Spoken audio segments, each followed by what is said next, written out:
Di antara dua daratan, Ada satu jalur kecil yang ternyata menentukan stabilitas dunia.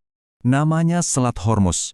Mungkin kelihatannya cuma perairan yang tenang, tapi di baliknya tersimpan sebuah ketegangan yang bisa mengguncang seluruh planet. Inilah titik tekanan dunia kita. Nah, untuk ngerti kenapa selat ini begitu krusial, kita harus lihat dulu fungsi dasarnya. Ini bukan sekedar jalur air biasa. Anggap aja ini arteri utama yang memompa darah kehidupan ekonomi modern. Simpelnya gini, Selat Hormuz itu satu-satunya gerbang keluar dari ladang-ladang minyak raksasa di Teluk Persia ke seluruh pasar dunia. Nggak ada pintu lain. Dan angka ini menjelaskan semuanya. Setiap hari sekitar 20-30% dari total pasokan minyak mentah dunia lewat sini. Energi yang menyalakan kota kita, menggerakkan mobil kita, semuanya bergantung pada kelancaran jalur ini. titik lemahnya ada di geografinya sendiri. Di bagian paling sempit, lebarnya itu cuma 33 km. Bayangin, koridor sekecil itu menanggung tanggung jawab yang begitu besar buat dunia.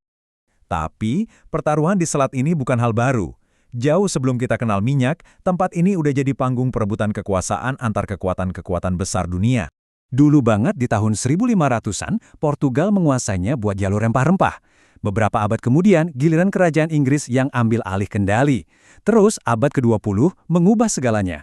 Penemuan minyak mentah langsung menobatkan selat ini jadi jalur air paling vital di planet bumi. Tapi, ada satu peristiwa di era modern yang benar-benar menulis ulang semua aturan main di kawasan ini. Selamanya. Revolusi Iran tahun 1979.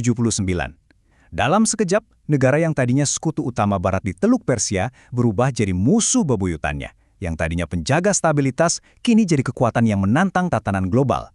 Keseimbangan kekuatan di sana bergeser total. Nah, sejak saat itulah, kendali atas Selat Hormuz jadi semacam kartu truf politik buat Iran. Ancaman buat menutup jalur vital ini jadi pesan yang terus-menerus dikirimkan ke seluruh dunia kalau ada apa-apa.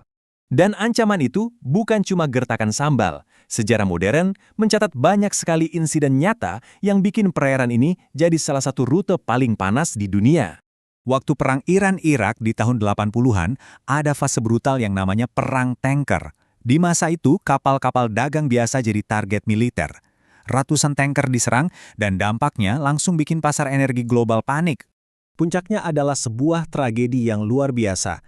Di tengah ketegangan yang lagi tinggi-tingginya, kapal perang Amerika Serikat salah identifikasi dan menembak jatuh pesawat penumpang sipil, Iran Air penerbangan 655. 290 orang meninggal.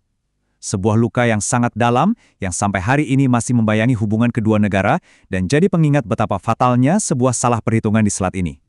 Dan ketegangan itu nggak pernah benar-benar hilang. Di zaman sekarang bentuknya berubah jadi semacam perang bayangan.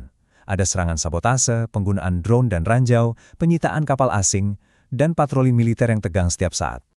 Oke, jadi kenapa sih ketegangan di sini tuh kayaknya abadi? Apa yang sebenarnya dipertaruhkan di jalur sempit ini? Jawabannya ada di 3 alasan utama. Pertama, sudah pasti uang. Siapapun yang bisa mengontrol jalur ini bisa dibilang dia memegang denyut nadi ekonomi dunia. Kedua, geografi. Karena sempit, jalur ini gampang banget buat diganggu. Dan ketiga, rivalitas. Selat ini adalah panggung utama persaingan kekuatan antara Iran, tetangganya, dan negara-negara barat.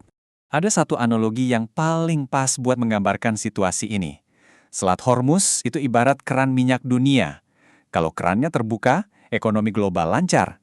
Tapi begitu keran ini ditutup, walau cuma sebentar, seluruh dunia bisa panik. Sebuah selat yang kecil, tapi pengaruhnya luar biasa besar. Dan ini meninggalkan kita dengan satu pertanyaan penting. Apakah dunia kita sudah terlalu bergantung pada satu titik kecil di peta ini? Dan kalau iya, apa konsekuensinya?